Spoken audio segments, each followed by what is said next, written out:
Добрый вечер. В эфире информационный выпуск Амшикшара. По традиции, коротко о темах в сегодняшнем выпуске.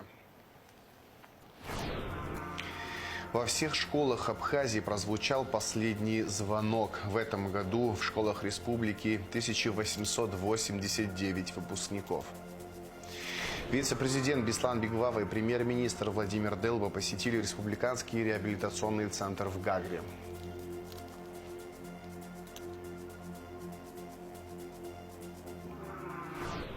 В селе Лыхны Гудаутского района откроют новый зал для вольной борьбы.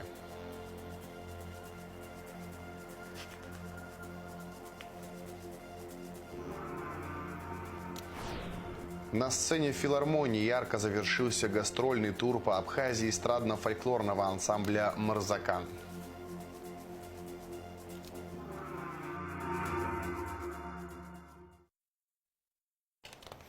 Двадцать 22 мая во всех школах Абхазии прозвучал последний звонок. В этом году в школах республики 1889 выпускников. Трое из них, а именно ученики Сухумской школы номер 10, претендуют на золотые медали. Президент Абхазии Бадра Гунба поздравил выпускников республики с окончанием школы. Сегодня вы стоите на пороге увлекательного пути к знаниям и самореализации. Этот рубеж символизирует начало нового жизненного этапа, полного возможностей для профессионального роста и личностного развития. Уверен, что каждый из вас найдет свое призвание, избрав достойный путь, который станет основой для будущих свершений на благо Абхазии, отмечается в поздравлении. Президент пожелал выпускникам успешной сдачи экзаменов, уверенности в своих силах и смелости в покорении вершин.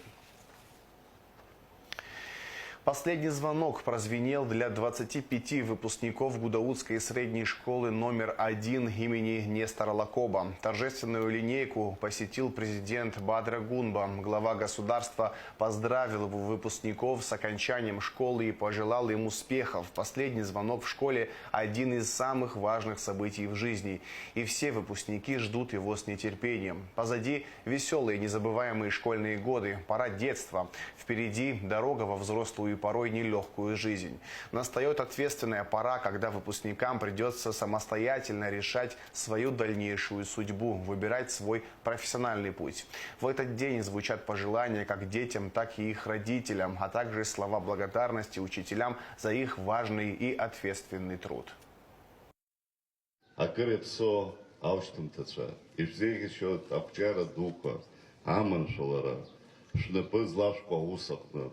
Ишхашмаштан, ишгвалашаршла, аджибаа шыдызбылыз арцуйца, пату акшцар джабаа, иқолоту бас аамта, дарагукала, яхазы грехайдыш зайгоху. Акырепсо арцуйца, ихатуям схуяпхуна табу пашасыстахук, инжгдзо аджибааза, абипара чацрейца адзара усатна, вот штяхун кара пепш, аразко, Азиз Боачар, Заадзо, Арцуйца, Шапха, Хорхот. Зигирей Гуамта и Хашараштагылу. А школы Нукзалаге, Шарашгатажян Хуамта Николой.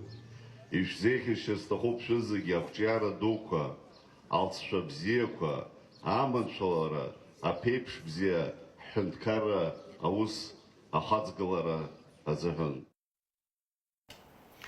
21 мая исполнился 161 год со дня окончания русско-кавказской войны, в результате которой в 19 веке тысячи абхазов покинули свою родину и нашли пристанище в Турции и разных странах Ближнего Востока.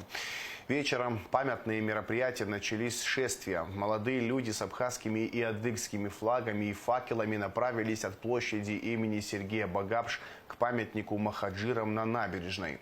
Президент Бадра Гунба и вице-президент Беслан Бигвава премьер-министр Владимир Делба, спикер парламента Лаша Ашуба, руководитель администрации президента Бислам Эшва, депутаты парламента, члены правительства, потомки махаджиров, вернувшиеся на историческую родину, представители общественности, студенты и школьники возложили цветы к памятнику махаджирам. Затем участники акции зажгли костер и памятную свечу Ащамака, после чего в память о жертвах Кавказской войны спустили на воду венки. Кавказская война завершилась 21 мая 1864 года. После нее тысячи абхазов были вынуждены покинуть историческую родину и переселиться в Османскую империю. Многие из них погибли в пути. День памяти жертв Кавказской войны ежегодно отмечается абхазскими диаспорами по всему миру 21 мая.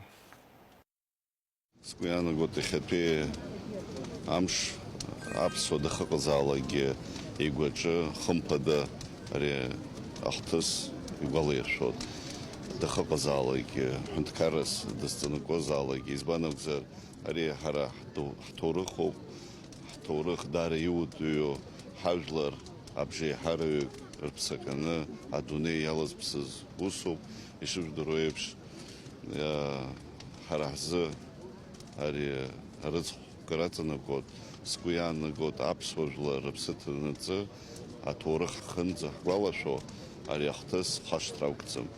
Скуяна год, асепшико, аторых водея, алка зотуп, апепш хаурасы, азхуцра зотуп отстуямш, дачызныги асепшаудыра кухажлар, дуниханги тамгаларасы. Вице-президент Беслан Бигвава и премьер-министр Владимир Делба посетили отдел технической ортопедии Республиканского реабилитационного центра в Гагре.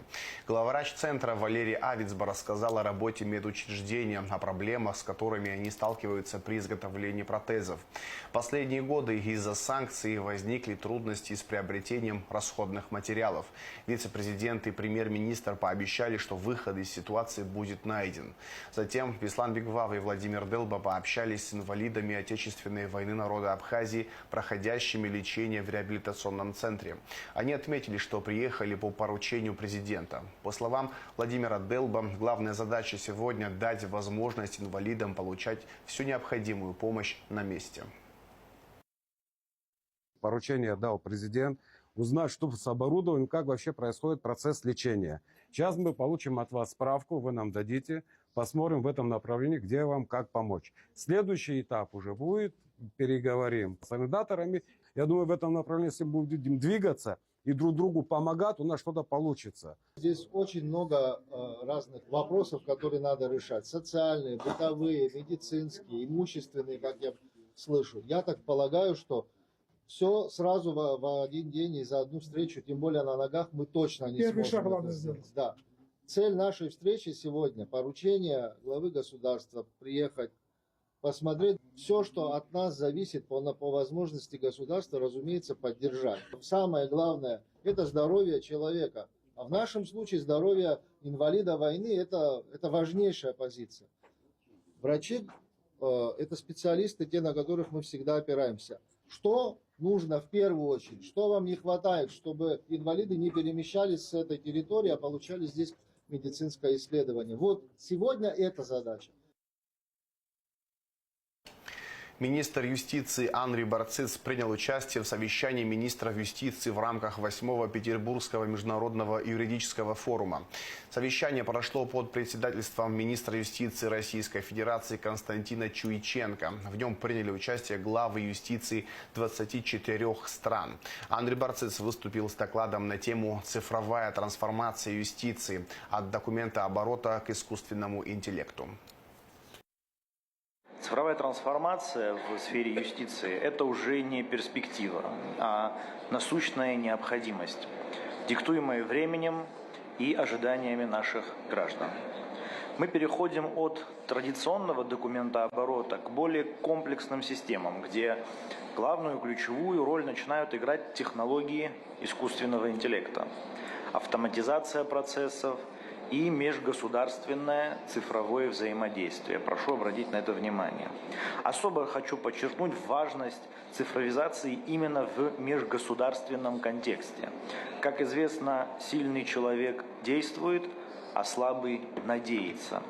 Одна из наиболее острых запросов, с которой сталкиваются наши граждане, это необходимость оперативного получения юридически значимой информации из других стран, справок, подтверждений, решений судов. И здесь цифровые платформы, обеспечивающие электронный обмен данными между государствами, становятся не просто инструментом, а мостом, соединяющим правовые системы разных стран ради человека. Мы видим большой потенциал в развитии двухсторонних цифровых каналов обмена между государственными органами. И в этом контексте необходимо активно действовать.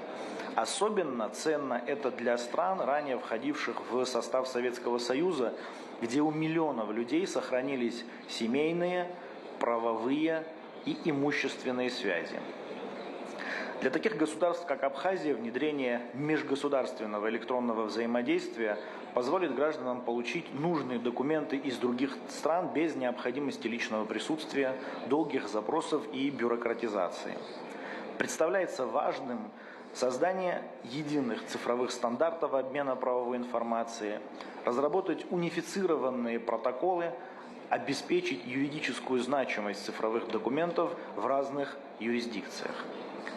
В Абхазии мы делаем первые шаги к цифровой модернизации правовой системы. Изучаем передовой опыт, в том числе наших партнеров по постсоветскому пространству, и готовы к открытому сотрудничеству.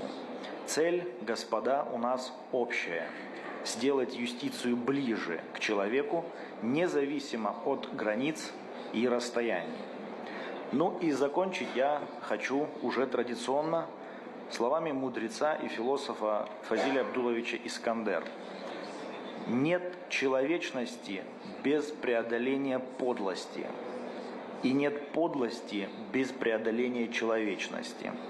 Каждый раз выбор за нами, и ответственность за выбор тоже. Спасибо за внимание. Научно-исследовательский центр, Курчатовский институт и Академия наук Абхазии подписали соглашение о научном и научно-техническом сотрудничестве.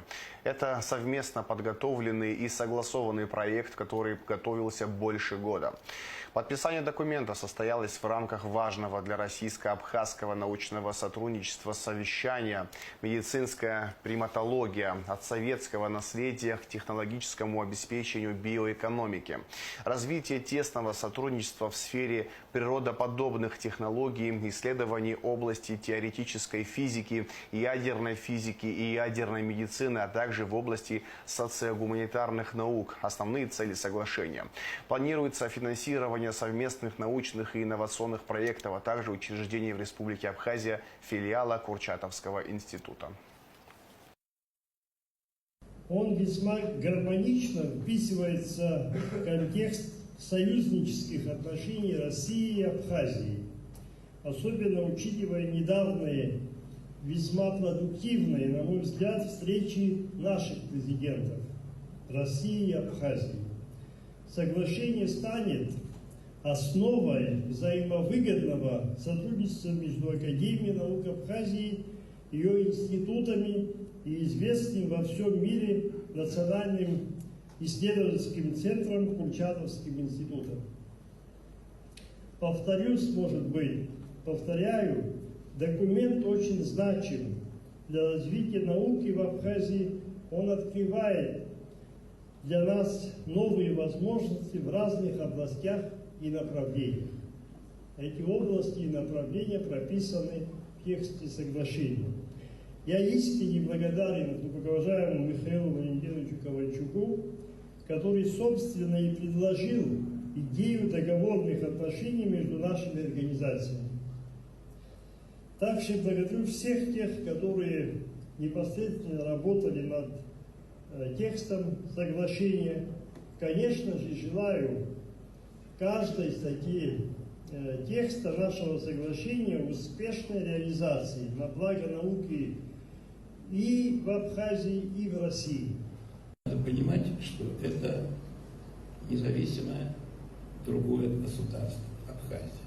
Так же, как и все наши бывшие страны, республики, СНГ, все независимые государства. Мы уже отработали впервые в союзном государстве на Беларуси, затем дальше у нас Узбекистан, Казахстан, Таджикистан. Подписана целая серия соглашений, причем я их подписывал большей частью в присутствии президентов нашего и тех соответствующих государств.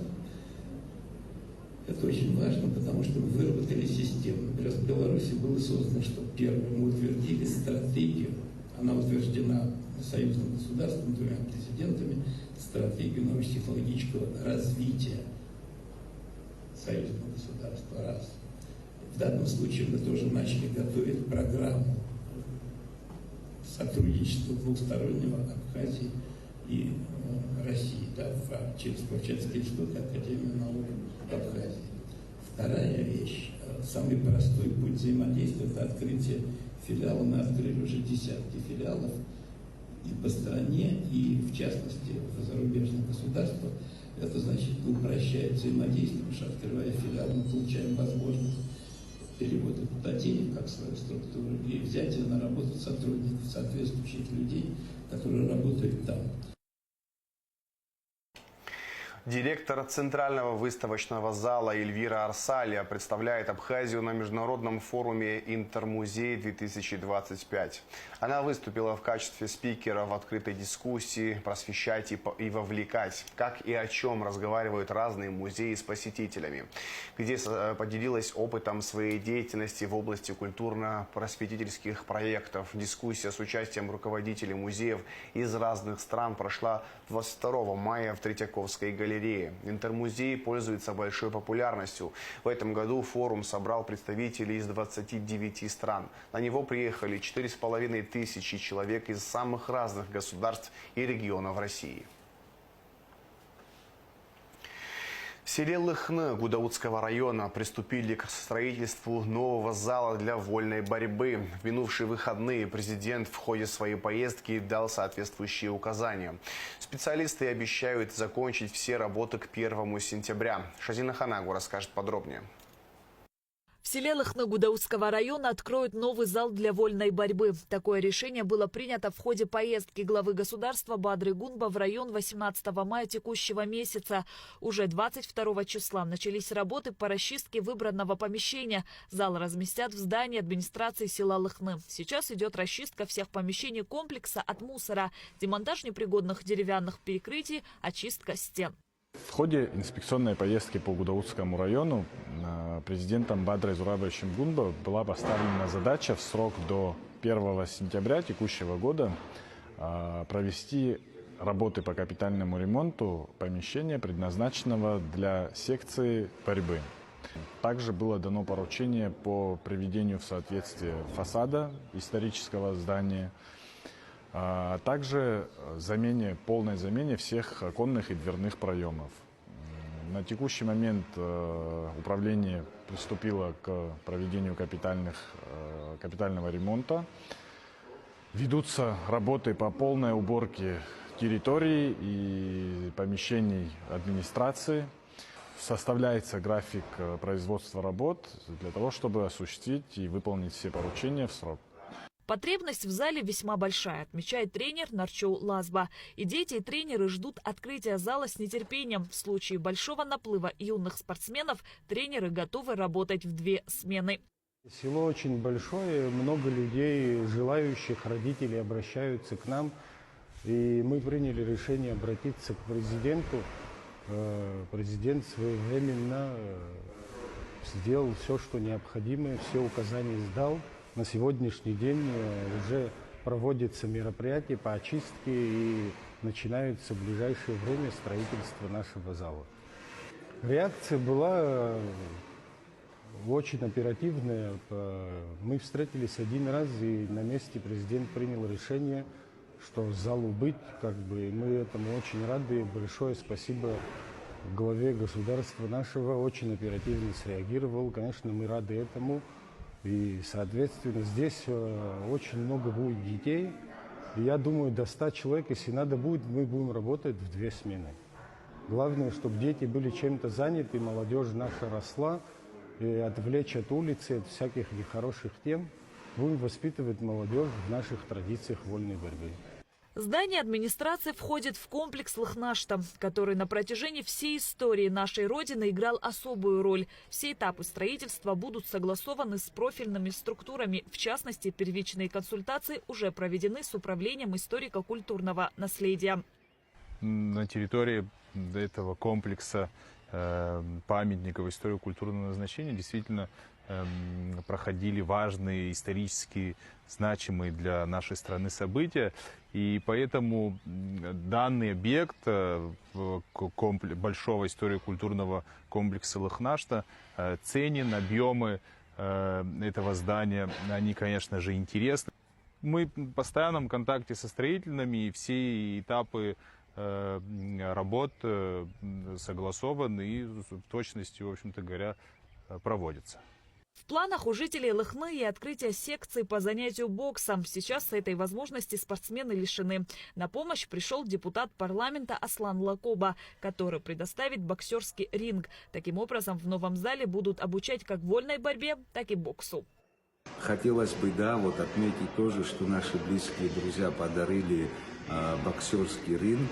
Мы здесь 2 комплекса будем делать. Это борцовский зал для вольной борьбы и боксерский зал. 2 в одном места найдены, подходящие. И сегодня хотелось бы отметить особенно, что на протяжении 30 лет сегодня, что в селе Лыхни, что такой капитальный ремонт производится со стороны руководства Абхазии во главе нашего президента Бадры Гунбы, который приезжал на днях в город-герой Гудаутах. У нас есть именно лыхненцы, тренер тоже лыхненский парень, 12 детишек, сегодня они у нас тренируются в городе Гудаута. Но мы также планируем, чтобы наши детишки тренировались в нашем селе. Все работы проводятся особо тщательно. За 30 лет здание пришло в запустение. Открытие в комплексе нового спортзала позволит развивать спорт не только в самом селе, но и в районе в целом. Сотрудники Государственного таможенного комитета продолжают мероприятия по обеспечению энергетической безопасности и борьбе с незаконным присоединением к электросетям. Также ведется работа по пресечению ввоза на территорию республики наркотических и психотропных веществ. 19 мая 2025 года примерно в 16 часов 10 минут сотрудниками оперативного подразделения Государственного таможенного комитета совместно с сотрудниками ОУР, ОВД по Ачамчирскому району в ходе реализации оперативной информации в селе Мук Ачамчирского района осмотрено нежилое помещение на приусадебном участке, где обнаружено и изъято 10 единиц вычислительного оборудования для извлечения криптовалюты. Проводится административное расследование в отношении гражданина Пачкоря. Так, 16 мая 2025 года, примерно в 23 часа 45 минут, сотрудниками оперативного подразделения Государственного таможенного комитета совместно с сотрудниками Министерства внутренних дел в зоне таможенного контроля и режима легкового транспорта таможенного поста ПСОУ по направлению из Российской Федерации в сторону Республики Абхазии остановлен гражданин Сабеки. При личном досмотре указанного лица обнаружен и изъят бумажный сверток, в котором содержалось белое кристаллообразное вещество. Экспертами экспертно-криминалистического центра МВД Республики Абхазия установлено, что изъятым веществом является наркотическое средство метадон массой 1,198 грамм. Страновая конференция Организации российских соотечественников «Память Великой Победы. Фундамент дружбы и единства» открылась в Доме Москвы в Сухуми. В ней приняли участие 15 организаций со всех городов и районов Абхазии, за исключением Гала. Цель конференции – сохранение исторической правды, развитие гуманитарного диалога и воспитание молодежи в духе уважения к подвигу предков. Аэлита Арутюнян расскажет детали. Название конференции «Память Великой Победы. Фундамент дружбы и единства» говорит за себя. Мероприятие подчеркивает важность победы над фашизмом и ставит целью сохранения исторической правды и воспитания молодежи в духе уважения к подвигу предков. В конференции приняли участие представители посольства России, администрации президента, Кабинета министров, Общественной палаты Абхазии, Россотрудничества, Дома Москвы.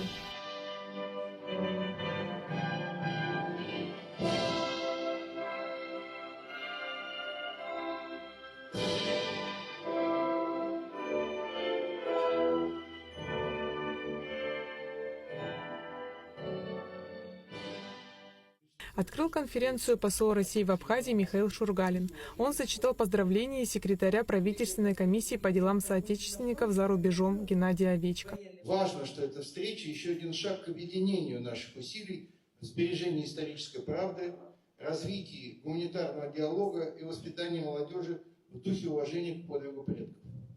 Великая Победа не просто страница истории, но и прочная основа нашего совместного настоящего будущего.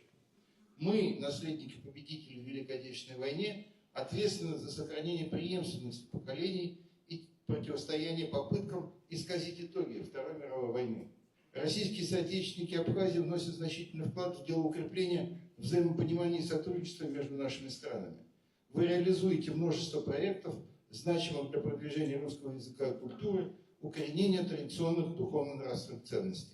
Среди почетных гостей вице-премьер правительства Враздат Минасян. В своем приветственном слове он отметил большую важность сохранения памяти о Великой Отечественной войне и о вкладе наших соотечественников в дело Великой Победы.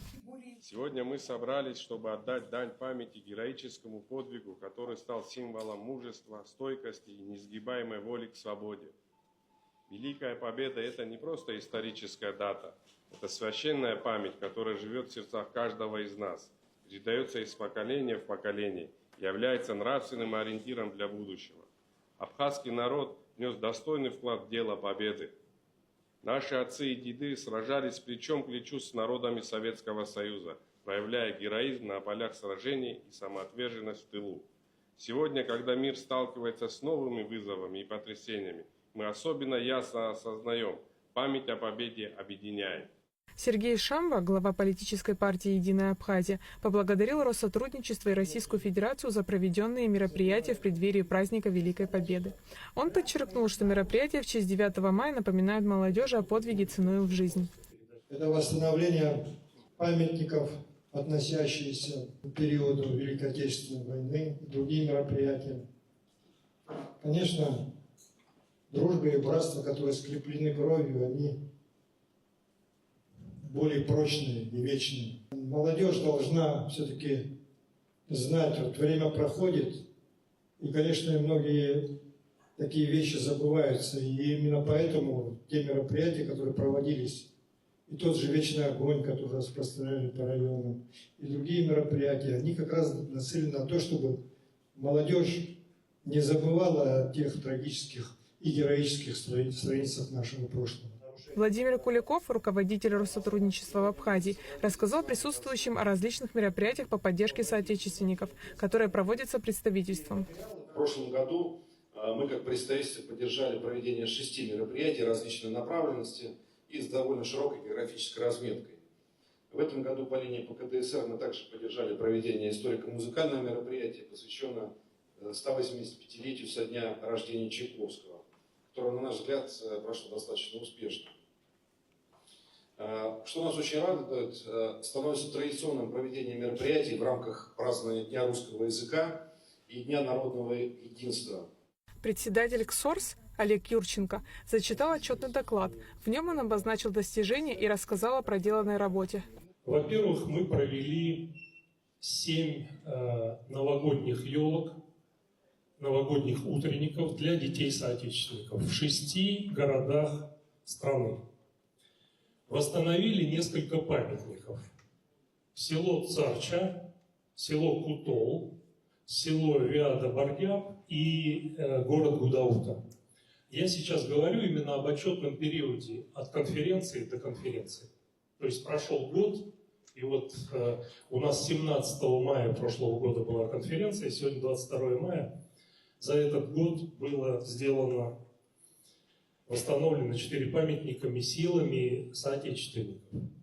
Глубокое уважение к подвигу ценою в жизнь, сохранение памяти для будущих поколений – главная цель таких мероприятий. Победа в Великой Отечественной войне – это страница, которая вписана в историю человечества вместе со своими героями. Аэлита Арутюнян, Лилиан Маршан, Абхазское телевидение. В Агу подвели итоги Олимпиады для школьников «Путь к вершинам-2025». В этом году она проводилась по 12 профильным предметам.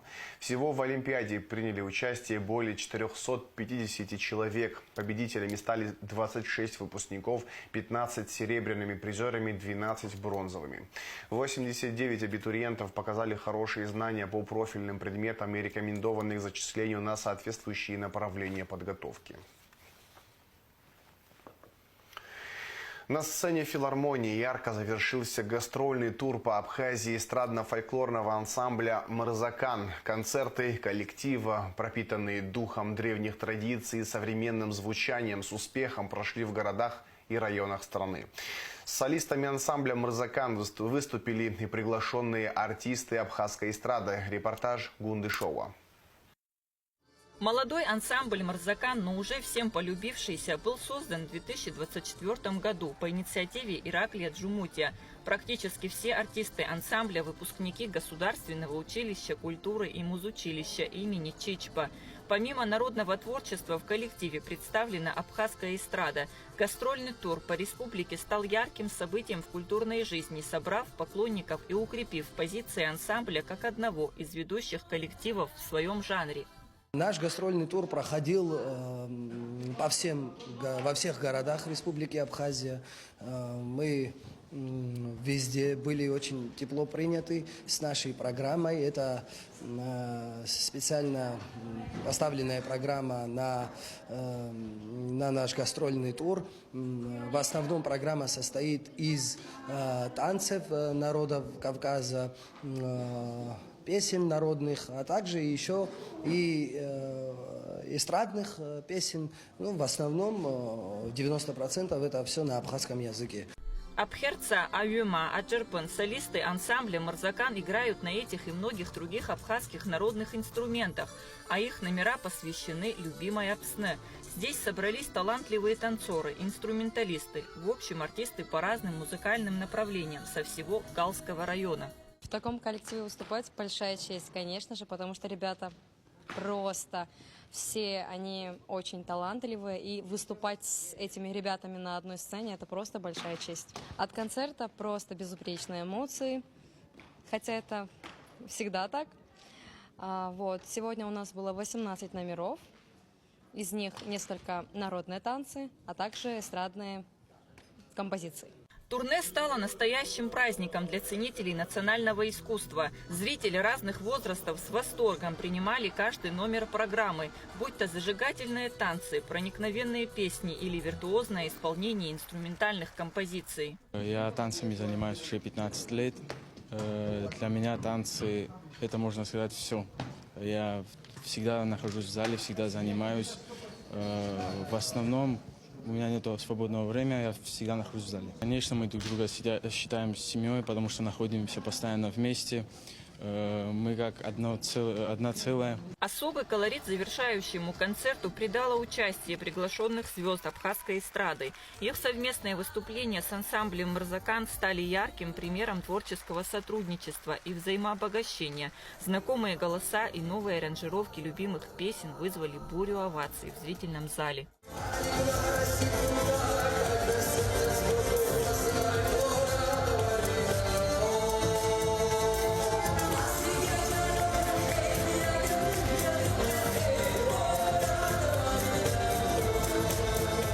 Насладиться звучанием «Мырзакана» пришли не только местные жители, а также гости столицы. Зрители отмечали высокий профессионализм музыкантов, яркие костюмы и зажигательную атмосферу каждого выступления. Моя мечта сбылась. Я приехала на 2 недели покушать кухню, концерт. Для меня это концерт был, я не знаю, я не передам словами. Я плакала. И когда девочка танцевала с парнем, он такой прям вообще... И это больше всего. А так все хорошо, все и песни, и танцы. Ну, я не знаю, я вообще не передам. Я гуляла по городу и подошла к филармонии и увидела. Это было где-то неделю назад, и я ждала. Ждала, и сегодня пришла билеты купить, сказали, вообще бесплатно. Это вообще подарок. Это очень понравилось. Спасибо. Ансамбль «Марзакан» планирует и в дальнейшем активно гастролировать по стране и за ее пределами, знакомя мир с самобытным искусством абхазского народа. Впереди новые творческие проекты и города, готовые открыть для себя красоту абхазской культуры. Кунда Шоуа, Амра Зарандия, Ахра Амичпа, абхазское телевидение. В завершении выпуска расскажем о погоде. В выходные дни 23, 24 и 25 мая в Абхазии не ожидается осадков. Температура воздуха ночью 11-16, днем 22-27 градусов тепла. Температура морской воды плюс 16 градусов.